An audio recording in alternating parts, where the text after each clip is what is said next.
It is my pleasure and honor to introduce our next speaker, Bartha Maria Knoppers.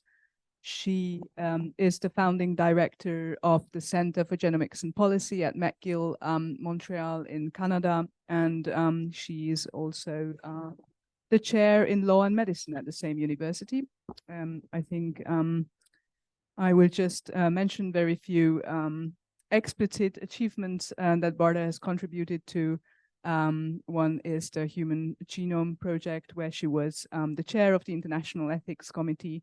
Another one is the International Cancer Genome Consortium on International Cancer Genome Data Sharing.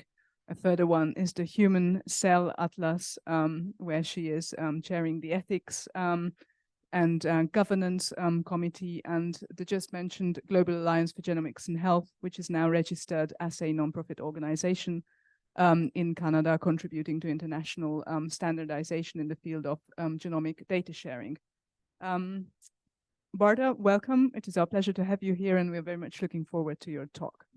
Hello, everyone. It's always great to be back in Heidelberg. We're very fortunate to have such a beautiful city and a safe one as well. I say that because the more you travel, the more you realize how important safe spaces are. I want to do something a little bit different. I think all the presentations really sort of led up to this more international approach to data sharing, what I call activating the right to science. So I'll explain that. And I'll do it in 3 parts, just a short, I'm not a genomic scientist, so anyone in the room who is or bioinformatician can correct me. A little bit about genomic research and why thinking about it is important for policy making. A short introduction to the Global Alliance for Genomics and Health. And then what's this human rights business got to do with it anyway? Sounds like a Tina Turner song, is that it? Yeah. All right. So yes, I was involved at the very beginning in the Human Genome Project. And if you remember this daring endeavor, you'll know that the project made, or I should say, prided itself on the principle of data sharing and wrote the Bermuda Principles about putting data in the public domain. And we had competition from Greg Vettner, not all of you will know, the private sector at the same time. It was called sort of the gene wars or the gene race. The private sector saying, give us your data and we'll share IP with you. And the Human Genome Project just said every 24 hours, every 48 hours, put it out there and in the public domain. So that was a philosophy that I think influenced science from the 1990s onwards. And today, if you look at the number of how much more we know in the last, since 2003, when the map was finally completed, it's absolutely amazing. I mean, we've got the code, but we don't quite know what the code says yet, right? So we've got address, but who lives there? How is the code expressed, or if at all? It's not just disease, it's also health, it's susceptibility, but it's also resistance and so on. And our first speaker, I think this afternoon, mentioned, or maybe it was the second one, was Denmark? No, it was England, the UK, that they're already thinking about how to implement, if you like, Genome UK into healthcare, which I think is the important bridge that we have to build. And the importance of such a bridge, I think there wasn't a country in the world that didn't realize that when we needed COVID virus data, we had to share it. We had to find it, and we had to be able to share it, not just genomic data, but also viral data. And it really changed, if you like, the public mentality towards, sharing that scary genomic data. And yet at the same time, it also showed how weak we were and unprepared for sharing viral data, medical data. Why did some people get COVID and others didn't? Genomic data and so on. The system was really laid bare, if I can put that. The interesting part about the whole COVID experience, which was quite awful in terms of our personal lives and so on, was that now if you go around and talk to anyone, grocery store, you name it, the bus, they'll talk about variants, they'll talk about mutations, just an ordinary human conversation. So in a way, it was a learning experience about bringing genomics really not in activating it in the public interest, but also bringing it truly into the public domain. And it wasn't simple. Canada's a bit like here in Germany. Every province has their own control over their healthcare system. And there might be national emergencies and different acts that you can invoke in order to constrain human rights at the whole country level, but most of it, it's run by the provinces. Well, do they share data? No. Can you share viral data from the public health labs? Public health labs? No.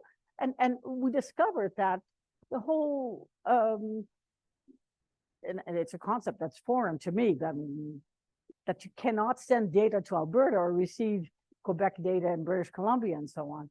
It was not set up. Nothing was standardized. Electronic health records weren't interoperable. COVID data, if someone had died of COVID, you had to run around and get consent from a family member who wasn't even allowed to come to the hospital to visit the person before they died and so on. It really revealed, if you like, the weaknesses in the system of seeing health as a common interest, data systems, data sharing in the public good for quality science and to understand what COVID was all about. So it really shook up the system. Maybe that was a good effect of COVID. So what's happening now? We've had presentations about Denmark and the UK and France and so on. We are definitely going towards clinical genomic medicine. And I was saying during a meeting we had earlier today, I remember about 30 years ago, if you saw the sign over a hallway that said nuclear medicine, you thought, ooh, you know, this is a scary place.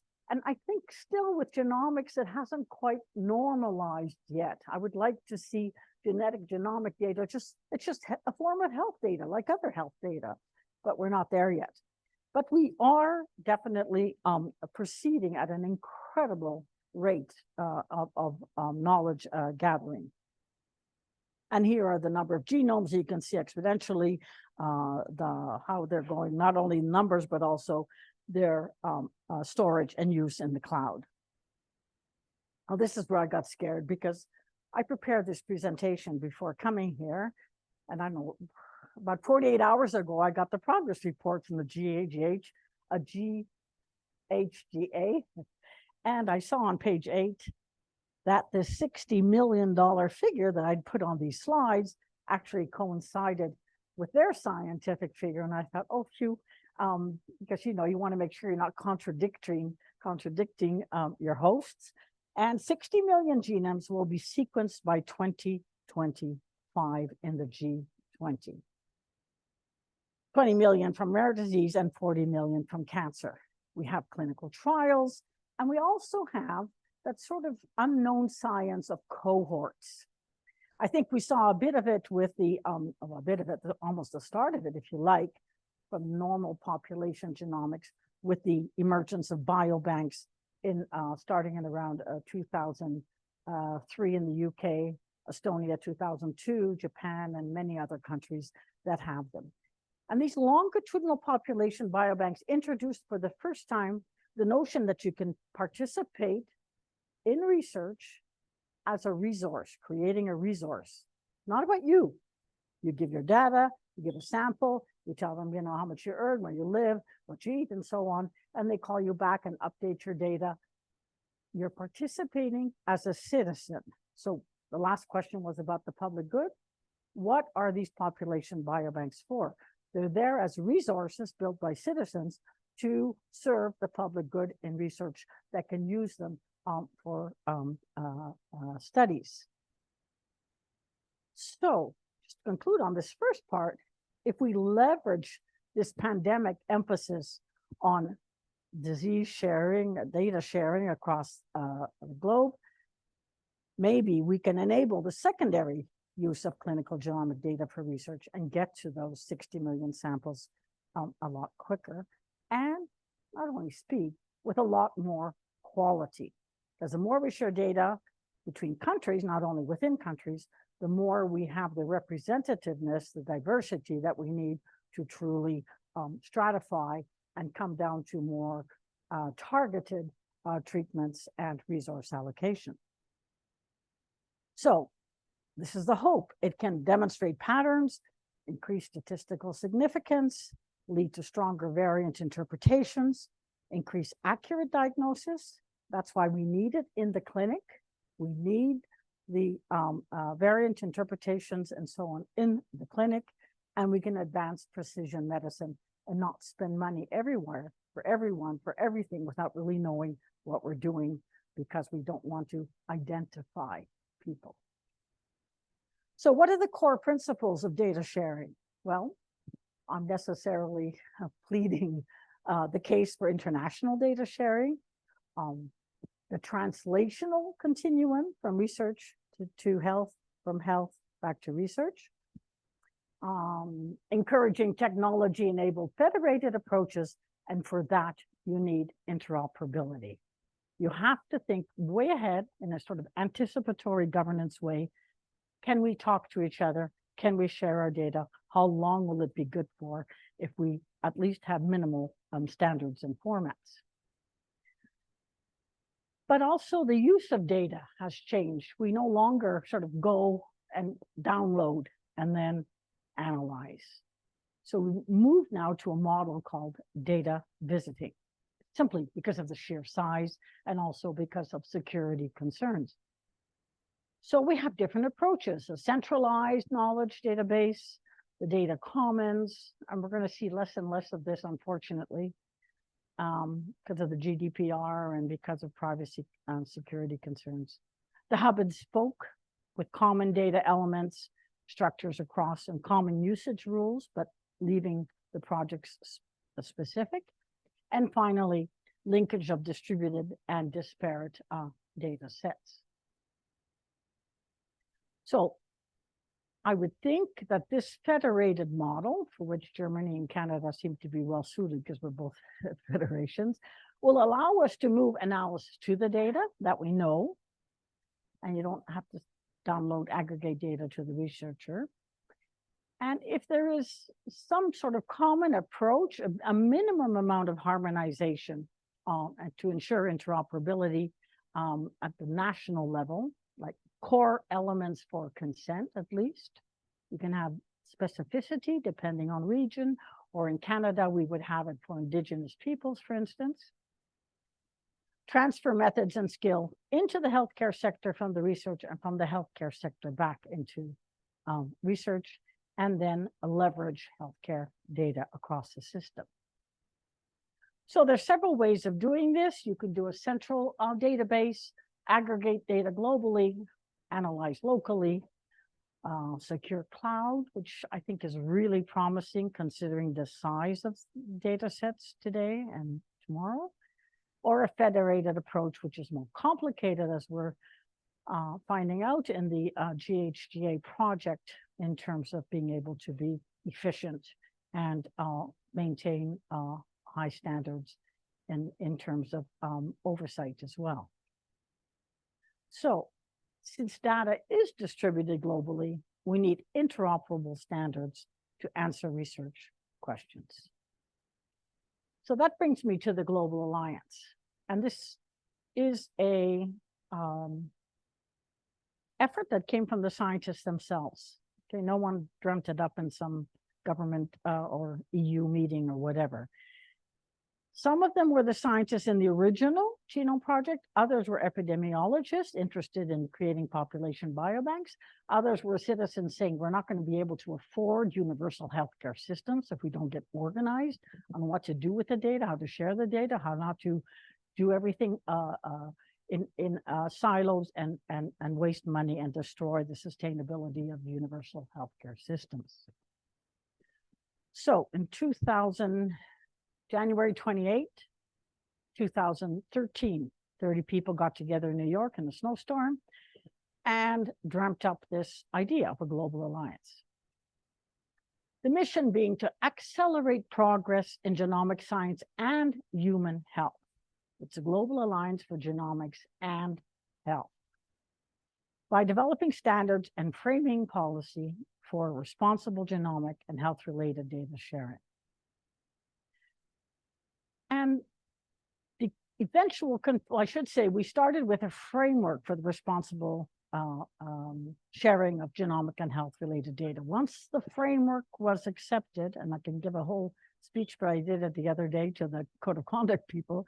Once a framework was accepted, you could become a member of the Global Alliance if you agreed to its mission and the framework. And it now has, well, you can see it, it's just grown. And the funding really is sporadic, if I can put it that way, to say the least. In other words, researchers get grants to contribute research to the Global Alliance and build the tools and build the policies. So it's not some global, you know, would be wonderful if we did have big funders, but it doesn't quite work that way. And last week, you'll see 24 driver projects. That's now up to 34 driver projects that actually take the principles, the standards, the policies, the tools, and so on, and activate it in their own research. We also make sure we don't run afoul of, or in any way, unless it's scientifically necessary, you know, contradict other standard setting organizations such as ISO, HL7, and so on. Now, you're going to see a lot of nice little logos here. There are national initiatives, and I would consider this one too, the GHGA, to be such an initiative. So countries come in and say, we want to be members. This is what we're doing. How can we contribute? Then you have global, other international alliances that are supporting and working with the Global Alliance. Oh, again, I should go back one. I think I'm doing it right. The Human Pangenome Project. Really, really exciting. Is now also a member of the global collaborations. This hasn't quite taken off yet. How many policy for do we need? You know, I'm just talking to a scientist, I won't name him, he's in this room. There's just only so many projects and things, and it gets so multiplied that you can't see the future picture and the actual picture.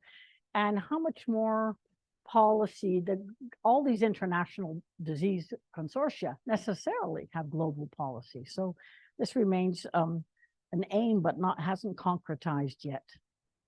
So the driver projects, the HGA, the Human Cell Atlas is in there, and 10 new ones last week. So this sort of reconfigures it, and you can see how the many domains of research are involved. And I think I saw a slide earlier that had this same kind of learning health system approach. So you come in as a donor to research with consent, genomic sequencing, your health record. A researcher goes to the research ethics committees, there's a data steward, and so on, the data access committee, and all the way back through different systems back into the healthcare. And that's the ideal. Something that's dynamic, promotes quality and integrity of science, and actually deals with the real population in terms of how our genomic data is understood. And I think this is important. I mean, if I look just at Canada, and now with the migration you've had in Germany, in Canada, besides Indigenous, which are between 3 and 5% of the total population, 24% of the Canadian population in 2022, according to Statistics Canada, come from non-Caucasian, non-European backgrounds. We are an immigrant nation. And as such, our data sets have to reflect the actual population. And by getting patient data back into the research, because patients are everywhere, they come from everywhere, we can actually achieve that diversity, while other more, like the pangenome one, are actually making an effort on a more global level. So this is the last of the slides on part 2. Our current project, I'm talking policy projects, not beacons and all the other tools that are being built. Global Alliance is looking at how to do digital tracking. So when you have a sample or a data set, you can tell that it's gone through all the approvals and all the different steps. And you can write the data access agreement, which would be standardized. And so everyone's on an even playing field. How do you get the consent? Machine readable consents, authentication, which would include not only authenticating the researcher, but if that researcher belongs to an institution, you can get a library card, and simply being an institution is enough. You don't have to approve every single researcher. The institution's already approved. Then you go to the data access committee, which has simple, rules that make sense and that actually promotes secure data sharing. And then the data access agreements, which would have maybe 10 clauses in them. Again, none of these 23 pages that nobody understands, including me, and I'm a lawyer. And then be able to track data and samples anywhere, because we built an IT system that allows that makes that possible for international data sharing.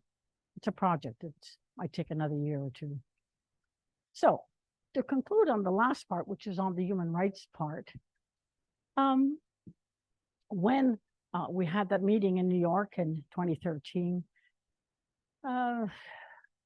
laws are like, systems, civil law, common law.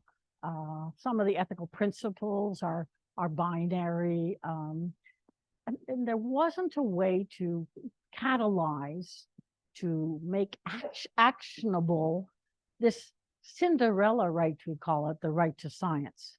I didn't know it existed, and I had taken international law in I don't know what year. This is a right found in the Universal Declaration. You can see Eleanor Roosevelt there. And it's part of all the other human rights that have to be interpreted together, autonomy, privacy, security, and so on.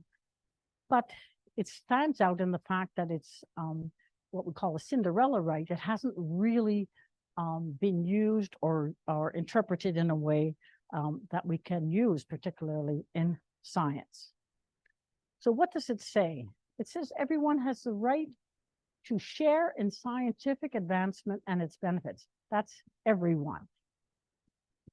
But at the same article, not separate, not another law or whatever, says you have the right to be protected for your material interests. So if you're an inventor and you want to get IP and you're a genius, or you want copyright, or you want, that is not, or you want it simply recognition through publication and attribution, it comes with that right of citizens to benefit, is a right for recognition of scientists. This was taken from a declaration and put into a covenant. And there, in a normative hierarchy, if you're in a covenant, that's good. That's 171 countries have signed and ratified, which means it's actionable. You can say to your government, what have you done about this right? So as a citizen, it means that you can actually ask them to report, the United Nations asks them to report every 5 years on what they've done under this right. So what does it mean? Well, it's been translated to include the right to scientific progress, the right to participate in science. And this came from a patient the other day at a meeting and said, we have a right to benefit science, which was an interesting interpretation of the term benefit, and the right of everyone to benefit from scientific progress. But the patients wanted to participate to benefit science as well. And of course, the freedom. So talking earlier about public goods, there are, and I won't go into it, under public international law, notions of public goods, especially in the environmental area, but there could also be a global public good approach to scientific knowledge and data. Why human rights?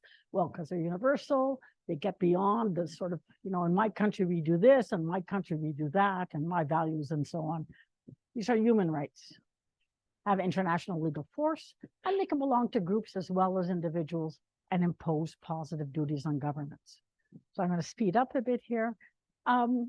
So being depressed by the COVID lack of data sharing in Canada, we decided to create a group to activate, if you like, health data sharing by creating a health data charter, because universal healthcare is really a Canadian value and shared across Canada. So it was inspired by the international approach, and it serves to have within Canada, but also internationally, some sort of interoperability. Very simple. I think it said, it comes later. Okay. So 10, one line, understandable health data. We deliberately did not make categories or make shopping lists of wish lists. We just said health data. We presume that maybe in 5-10 years, genomic data will be health data, we hope. And this way, across Canadian provinces, be able to share data between hospitals and so on. And finally, last week, this is a recent GA4GH policy product, if I can call it that. We developed the points to consider for industry. Industry carries the science and the research into deliverables of devices, of products, of drugs, and so on. And they're not necessarily the bad guys. They are and can be corporate socially responsible citizens and contribute to health data sharing. What's interesting about this is, I don't even know if I can read it, but yes, there are 10 companies here. Let's see, Genomics England is there, Microsoft, Myriad Genetics, Roche, DNA, what is it for, Ancestry.com, 23andMe, Decode Genetics, and go on. The whole, from the personal genome stuff, all the way down to Genomics England, the clinical applications and so on, coming together and saying, this is what we have to think about. We couldn't go further than that. We couldn't do a code of conduct or best practices because the lawyers kept getting in the way and kept saying, oh, if you say that, somebody's going to be liable one day. But they all agreed that in this industry, they had to think about these elements that you see on your right there. So finally, there is a growing agreement, I hope, that the right to benefit includes a right to access scientific information, including data, scientific publications, and so on. And so it's based on the open science philosophy, the data altruism philosophy you find in your European Data Governance Act, as open as possible, as closed as necessary. That's a great logo to keep in mind. And of course, GA4GH has all kinds of policy tools and clauses and that you can use. HGA, Human Cell Atlas, just built a whole kit for all the countries participating as well. So there are models available.